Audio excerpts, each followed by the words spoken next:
Assalamualaikum warahmatullahi wabarakatuh. Di sini bersama saya Muhammad Haki Prada Mahendra, asal dari Fakultas Ilmu Komunikasi Universitas Islam Riau. Di sini saya bersama seseorang di samping saya, yaitu beliau merupakan sosok yang menginspirasi masyarakat dan dibutuhkan pada saat itu hingga sekarang. Langsung saja kita sambut Bapak Wadno Esos, mantan Camat Batang Peranap, Kabupaten Indragiri Hulu. Apa kabar, Pak? Alhamdulillah sehat. Ya, dengar-dengar yang kami dapat info bahwa Bapak di dunia kerja, baik di lapangan atau di dalam membina rumah tangga, Bapak bisa dikatakan sukses. Apakah itu benar, Pak? Ya, kita orang yang menilai gitu ya.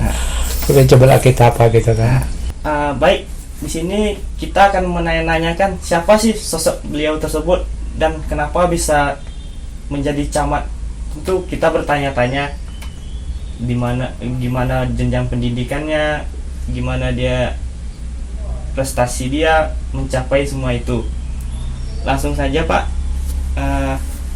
Kepikiran Pak dulunya ingin menjadi camat atau dulunya sempat bercita-cita ingin menjadi camat gitu? Yang tidak terbayang lah oleh kita kan, apalagi bercita-cita, sebab melihat kondisi pendidikan tidak ada jalurnya untuk menjadi camat itu. Iya. Tapi mungkin ini dalam kita meniti karir, ya semua itu tentu berkat Allah dan sekaligus mungkin kepercayaan dari pimpinan lah kepada kita. Jadi sesuai tadi dengan pertanyaan, bahwasanya itu mungkin agak terlalu berlebihan sosok yang begini gitu kan. Memang kan nggak semua orang bisa begitu, Pak. Hanya satu bisa gitu, antara 100 lah gitu. Jadi camat itu tidak semua orang bisa. Ya, terima kasih mungkin ya kepada adik Haki, sebenarnya kok mengapa saya jadi pilihan, terinspirasi begitu kan. Jadi saya dengar tadi bahwasanya menjadi camat mungkin dalam kemasyarakatan dan apa. Jadi memang kalau cerita dari awal lah gitu ya. Cerita dari awal, saya selaku pegawai negeri sipil itu pengangkatan saya bulan Maret tahun 83 ya, 1983. Belum lahir. Gitu ya. Belum lahir. Jadi pengangkatan saya itu diangkat di Departemen Penerangan. Ya, tepatnya di Pekanbaru ya. Ya, kebetulan saya lahir di Pekanbaru, besar di Pekanbaru, sekolah di Pekanbaru, orang tua di Pekanbaru semua. Jadi begitu menerima SK, mendapat tugas menjadi pegawai di Departemen Penerangan Kabupaten Indragiri Hulu. Tidak terbayangkan oleh saya bahwasanya dari Pekanbaru ke Rengat itu dikala itu udah berapa kali nyebrang. Mulai dari penyeberangan dekat Lipat Kain itu masih nyebrang itu pakai ponton gitu, sungai itu kan. Belum ada jalan lintas. Nah, jadi berangkat dari Pekanbaru itu sampai nanti ke Rengat itu mau mencapai 3 hari 2 malam dengan kondisi apa gitu kan. Itu setiap hari tuh, Pak? Nah, jadi kita kan waktu itu berangkat dapat tugas di namanya kantor Departemen Penerangan Kabupaten Indragiri Hulu. Jadi saya masuk di situ sekitar bulan Desember, ditempatkan di dinas itu, dan tahun 84 tepatnya Februari saya ditugaskan menjadi juru penerang atau jupen. Di Kecamatan Peranap dan berkantor di kantor Camat Peranap. Jadi Departemen Penerangan itu jadi jupen itu istilahnya dinasnya itu dinas vertikal, kita berjangkau jawab langsung dengan pusat. Jadi kita ditempatkan di apa, tetapi bekerja selaku jupen itu memenuhi tugas sebagai penyampai informasi yang di bawah lingkungan camat atau di bawah camat. Jadi inilah kita. Jadi setiap ada acara dan sebagainya, kita teruslah dibawa oleh Pak Camat. Kita menjadi bawa acara, entah nanti untuk memberikan ini Jadi melihat pengalaman dengan kita bekerja itu, serasa tak mungkin kita dengan terus bertahan dengan kondisi yaitu tamat SMA aja, SLTA gitu kan. Tamat SMA. Saya masuk pegawai itu tamat SMA. Jadi saya tidak kuliah. Enggak, karena melihat kondisi orang tua, adik-adik banyak. Iya. Saya adik-beradik itu 10 orang. 10 orang. Jadi saya anak nomor 2. Saya lihat tidak mungkin nih. Jadi harus ada, karena laki-laki yang paling besar saya, tentu untuk membantu orang tua itulah pertimbangan bagaimana bisa kita masuk pegawai yang membantu orang tua lah, untuk supaya adik-adik kita ini juga istilahnya bisa bersekolah dan sebagainya. Jadi saya buat tugas, dan di tahun 2008 adanya reformasi. Nah, ada reformasi, itu kebetulan waktu itu saya sedang pendidikan di Medan. Jadi alhamdulillah saya bekerja juga itu tahun mulai pengangkatan tahun 83, dan di tahun 96 itu saya 92 saya terpilih sebagai pegawai berprestasi. Berprestasi tingkat Provinsi Riau. Jadi mewakili Provinsi Riau sebagai mewakili pegawai prestasi, diundang ke Jakarta oleh Pak Arto sama Ibu Tin tuh kan. Jadi pegawai teladan lah gitu kan. Nah, jadi saya cukup berprestasi jadi pegawai. Itu bekerja sebagai Jupen tadi. Bagi Jupen tadi. Nah, jadi Jupen tadi ya. Jadi saya jadi dimotivasi waktu mendapat predikat pegawai yang berprestasi tingkat nasional lah gitu kan. Nasional. Jadi itulah motivasi dari Jakarta itu, bagaimana bisa kita bisa kuliah lah gitu kan. Jadi akhirnya tahun 2000 berapa, tahun 90-an lah gitu, 91 dan 2004, mulai tahun 1991 lah saya mulai, 96 saya kuliah. Tahun 2000-an lah, tahun 2000 saya kuliah. Itu kuliah setelah sudah jadi pegawai. Ya, jadi pegawai. Kebetulan di Universitas Lancang Kuning itu ada buka cabang di Rengat. Di Rengat. Iya. Jadi mahasiswa cukup banyak. Akhirnya saya ikut kuliah di sana dan lulus sarjana waktu itu ambil administrasi negara di Fakultas Ilmu Politik, tapi administrasi negara, dan dapat gelar esos lah gitu kan. Dan di tahun 2008 bergulirnya reformasi, Departemen Penerangan dihapus, ya. Saya masuk ke apa? Dilimpahkan menjadi pegawai di kantor camat. Nah, jadi di kantor camat. Jadi karena melihat posisi, saya ditempatkanlah di salah satu kasih itu istilahnya suatu jabatan lah itu kan. Jadi kasih di bidang pemerintahan. Jadi kasih pem, sudah tuh pindah saya ke kasih Trantip, sudah pindah. Nah, jadi ke kasih itu namanya kepala seksi gitu kan. Dan itu saya diangkat menjadi sekcam. Jadi sekcam, beberapa kali tukar camat jadi sekcam, dan di tahun 2006 saya dimutasi.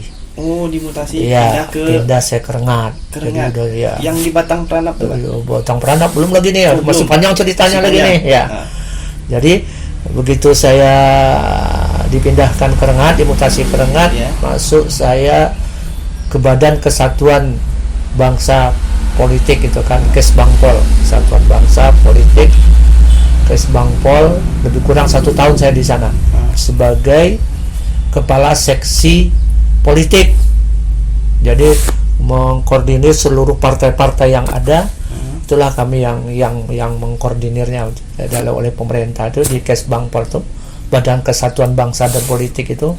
Untuk itu saya sebagai kasih lebih kurang saya setahun di situ, 2 tahun saya itu saya dipindahkan lagi ke Dispora, Dinas Pemuda dan Olahraga dan Pariwisata. Nah ini kalau baru. Masih di Rengat. Kalau karir saya lah istilahnya, karir saya itu dari Dispora jadi kepala seksi olahraga prestasi. Jadi untuk menangani Porda, kebetulan waktu itu Porda di Bengkalis tahun 2009. Nah, saya ikut di sana istilahnya sebagai apalah gitu kan, sebagai tenaga administrasinya, ikut serta mewakili Indragiri Hulu. Kita mengikuti pekan olahraga daerah yaitu Khusus Riau di Bengkalis. Dan tahun 2010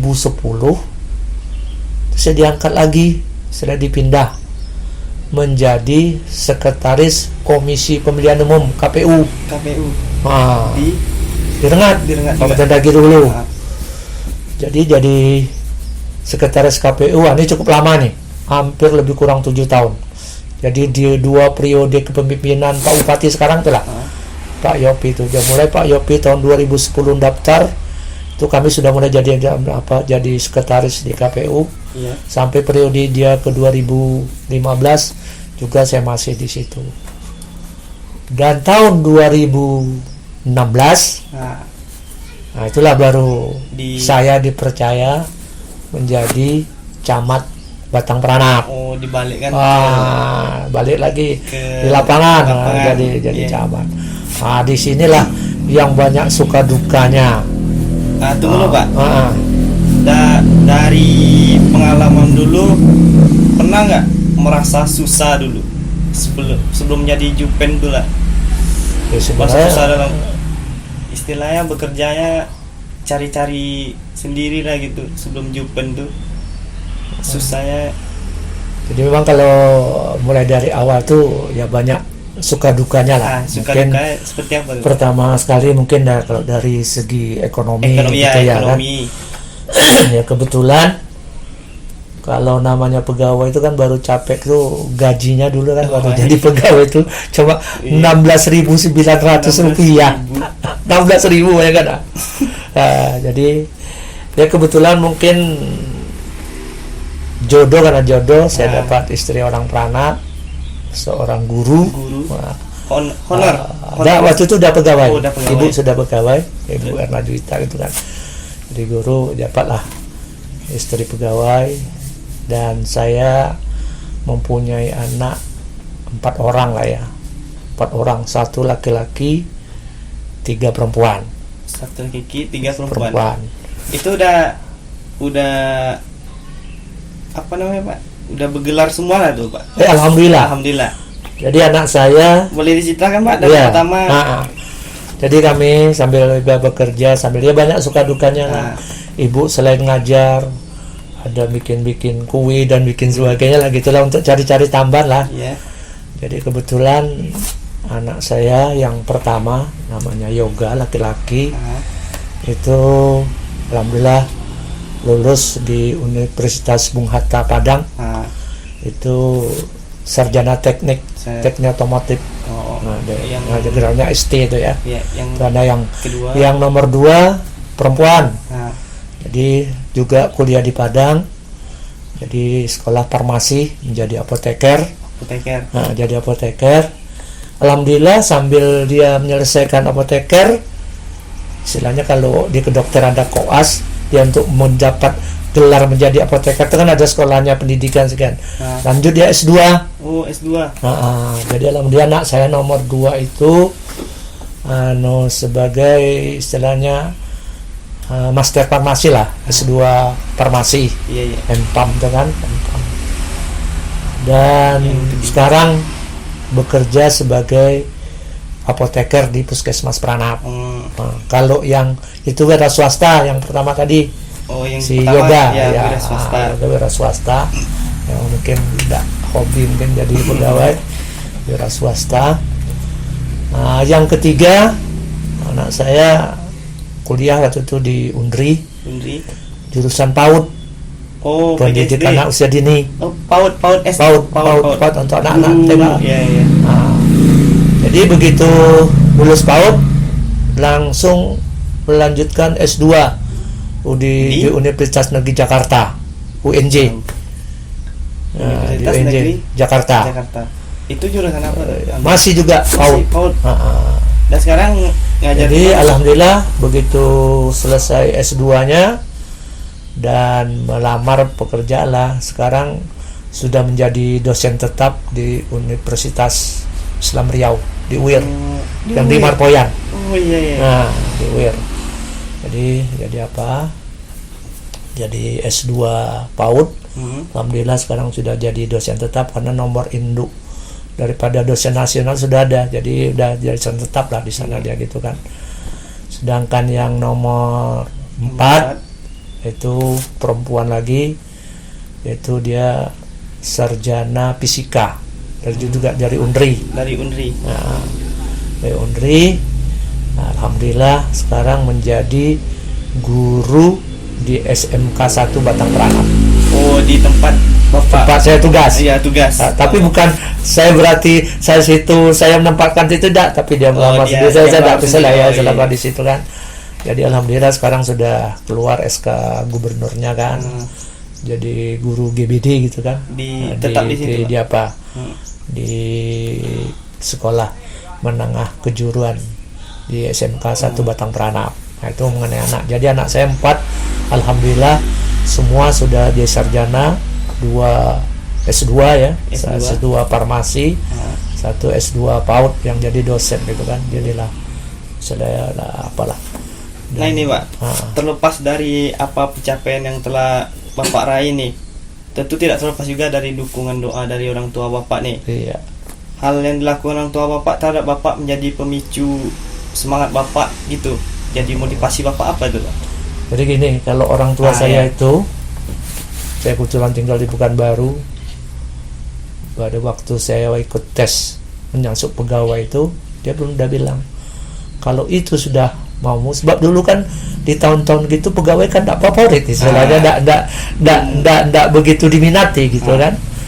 Tapi saya waktu itu dah inilah mungkin jalan satu-satunya, biarlah saya ikut, sebab adik-adik saya tidak ada yang berminat untuk menjadi pegawai itu, biar waktu itu biarlah saya jadi pegawai. Jadi kalau itu ya silakan saja, apa yang penting sekarang ini kalau kau bekerja apa semua, janganlah dulu istilahnya materi, istilahnya imbalan yang kau kejar dulu. Itu yang terbayang oleh saya, kerjalah dulu, nanti menyusul aja, nanti ada datang imbalan tuh kata dia gitu kan.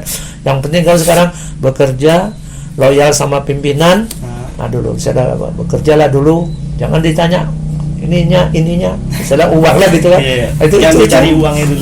Jadi itu istilahnya motivasi orang tua saya, baik orang tua saya laki-laki maupun orang tua saya perempuan. Kau silakan bekerja karena ini di negeri orang gitu, cukup jauh bukan Batu Rengat kan, cukup jauh tuh bukan Batu Rengat. Yang penting jangan kau kemukakan dulu imbalan yang kau dapat, istilah bekerjalah dulu. Otomatis nanti istilahnya imbalan itu apa tuh nanti akan menyusul kemudian. Yakinlah, yang penting itu loyal terhadap pimpinan semua apa, dan sangat penting sekali harus disiplin. Memang orang tua saya streng dong. Ada apa gitu kan. Gimana cara mendidik itu Pak? Atau dibebaskan aja atau kalau istilahnya kami memang dibilang bebas tidak bebas, ada setengah paksa. Dituntut. Dituntut. Udah belajar? Belum. Ya kalau kecil saya cukup menderita juga lah. Istilahnya saya pernah jual kue keliling kampung tuh kan. Nah, itu kan orang tua saya karena tidak mampu kan, orang tua saya kan pekerjaan tidak tetap. Terus orang tua perempuan jualan kue ini lah, jual lontong dan sebagainya. Itulah mungkin terpikir oleh saya, adalah sementara orang tua saya susah, janganlah besok kita susah gitu kan. Nah, jadi ya alhamdulillah. Jadi memang panjang cerita masalah karir ini kan, tapi yang sangat-sangat berkesan itu waktu saya jadi sekcam. Jadi saya sekcam, beberapa kali jadi camat, waktu jadi jupen, ya ada beberapa camat lah yang memotivasi sama saya kau harus begini. Nah, itulah. Ya, misalnya Pak Wan Amir Firdaus itu kan camat, pernah dulu asisten 2, dia diapakan karir dialah memicu saya.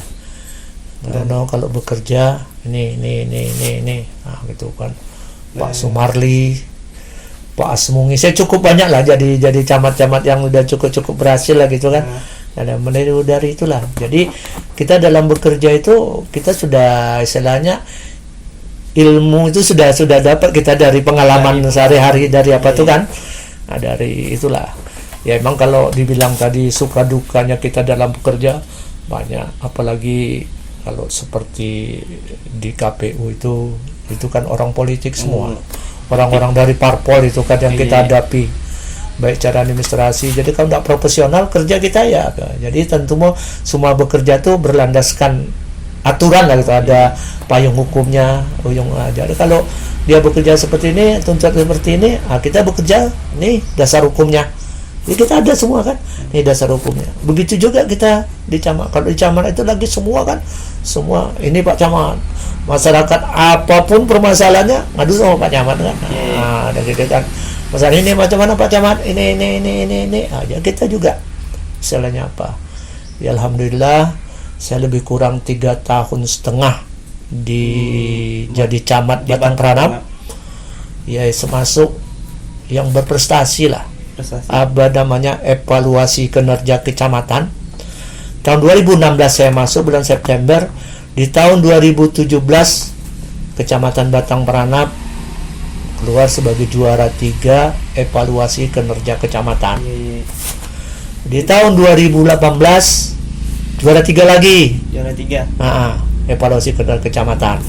Jadi itu yang dinilai semua OPD, organisasi perangkat daerah kan menilai itu bagaimana kinerja kita. Dan di tahun 2019 itu keluar sebagai juara 2 evaluasi pada kecamatan. Jadi cukup. Jadi pensiun di tahun 2000. Saya pensiun tahun 2020. Bulan? Bulan Mei. Baru. Ya, baru 2 bulan, 3 bulan ya Pak. Belum sampai lah. 2 bulan. Tuh, jadi ya alhamdulillah. Lebih enak kerja atau sekarang ini Pak? Ya sekarang ini istilahnya kita karena apa? Udah pensiun ini, yang jelas pemikiran kita tidak begitu terporsir lagi ya. Kita cuma saya pun dari muda dulu istilahnya dekat dengan masjid lah, bukan saya bangga orang apa tidak ya. Jadi mulai dari muda dulu di mana saya tempat tinggal pasti jadi pengurus masjid ya kan. Jadi tak jadi sekretaris, tak jadi apa, sering jadi sekretaris lah, pengurus masjid itu kan. Nah itulah mungkin selapa dekat lah. Jadi di kemasyarakatan kita insya Allah kalau melalui masjid itu yakinlah, apalagi adik-adik muda-muda ini kan istilahnya gitu kan, untuk kalau sudah kita lari ke masjid, kita ikut berkecimpung dalam organisasi situ, dalam mengurus masjid itu, insya Allah lah. Jadi sampai saat ini saya masih dipercaya sebagai ketua pengurus masjid kan. Nah, dia apa? Jadi itulah. Jadi sebenarnya begitu juga dalam kita bertugas, tentu semua komponen masyarakat kita dekati ya. Lagi Pak, ini kan tadi bercerita tentang gimana orang tua mendidik Bapak. Dan apakah saat ini Bapak juga menerapkan hal yang sama mendidik anak Bapak ini sehingga sukses sampai sekarang? Jadi saya setelah Allah, setelahnya kalau dalam mendidik anak memang saya cukup disiplin. Pertama sekali ya masalah sholat ini lah ya. Itu yang saya tekankan tuh. Satu masalah dia belajar.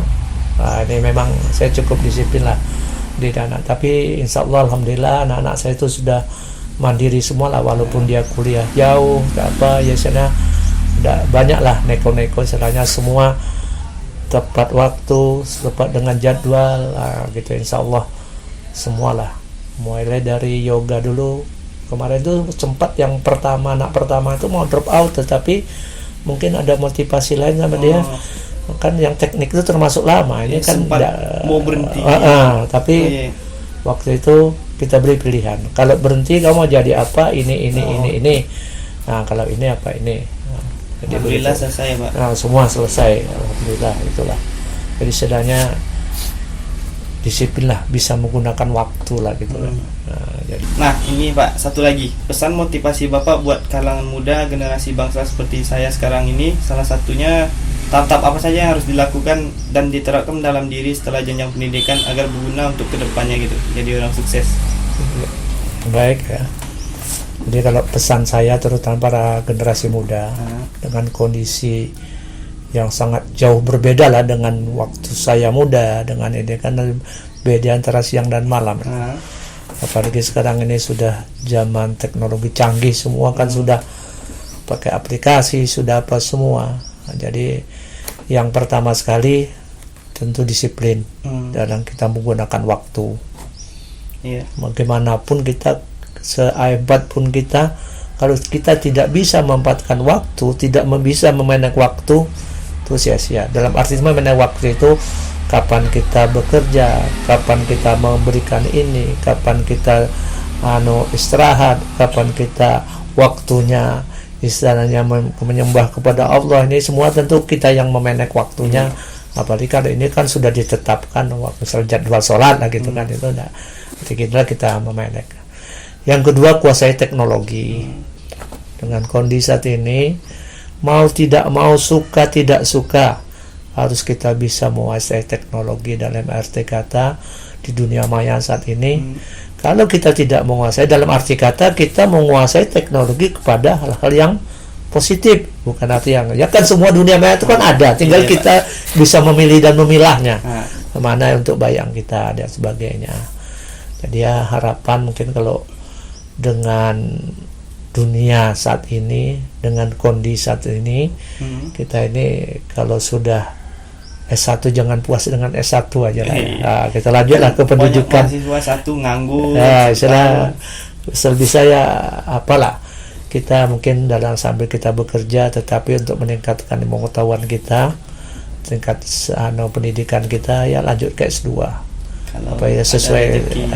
Ya tinggal kita lagi lah yang mengatur kita, insya Allah kalau sudah kita sambil bekerja, apalagi kalau kita biasa menguasai teknologi, banyak kalau yang bisa kita ambil, yang bisa mendatangkan penghasilan kan dengan kondisi saat ini lah gitu kan. Seperti Bapak katakan tadi, kalau bekerja jangan cari itu.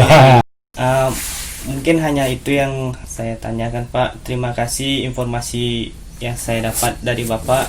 Semoga bermanfaat untuk teman-teman yang menonton, dan teman-teman juga termotivasi dengan menonton video ini atas pengalaman-pengalaman beliau tersebut dan terinspirasi untuk kedepannya.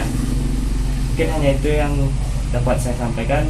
Lebih dan kurang saya mohon maaf. Wassalamualaikum warahmatullahi wabarakatuh.